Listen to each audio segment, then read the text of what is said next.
Let's talk about life as opposed to football life here, Sam Wyche. So you had cardiomyopathy, correct? I did back in 2000. I contracted viral, which means a virus. Somebody coughed in their hand. I shook their hand, touched my eye.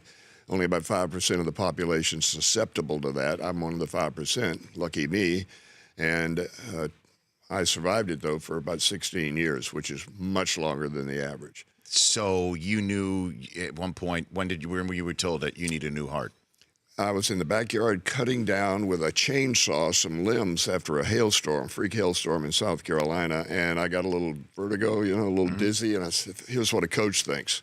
I said, jeepers, I've got a chainsaw going wide open above my head, and I'm getting a little bit dizzy. If I drop this thing, I'm liable to ruin a brand new chainsaw. I only had it 2 weeks.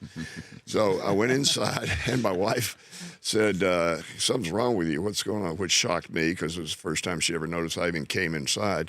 But she said, we got to take you to the doctor. She knew I'd had, the cardiomyopathy.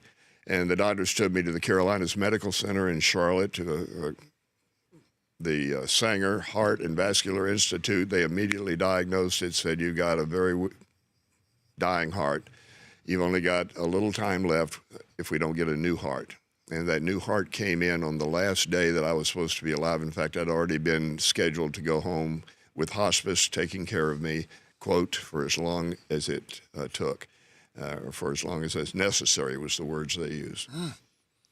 So you do not know whose heart is inside you? No, this is the donor family's call on that one. They're grieving. Remember, anytime you get something new and you're celebrating, somebody out there's grieving the death of a loved one. And that person, when they're ready, that group of people, mom and dad maybe, we have exchanged letters in code.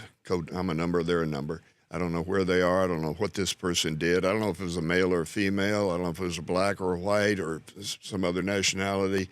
I know that he has a strong heart, and I know that I'm taking care of it and will continue to do so. So what would you say to somebody, Sam Wyche, who's out there listening, watching this show, saying, you know what, I would want to do that, but it's kind of something I want to, I don't want to be cut up when I pass away or something like that. What do you say to somebody who's got second thoughts about donating? I hear that a lot, exactly what you said. Here's what I respond. Look, if I could ask you right now, while you're still, sane, and okay, semi-sane. Come back to me later this year, Sam.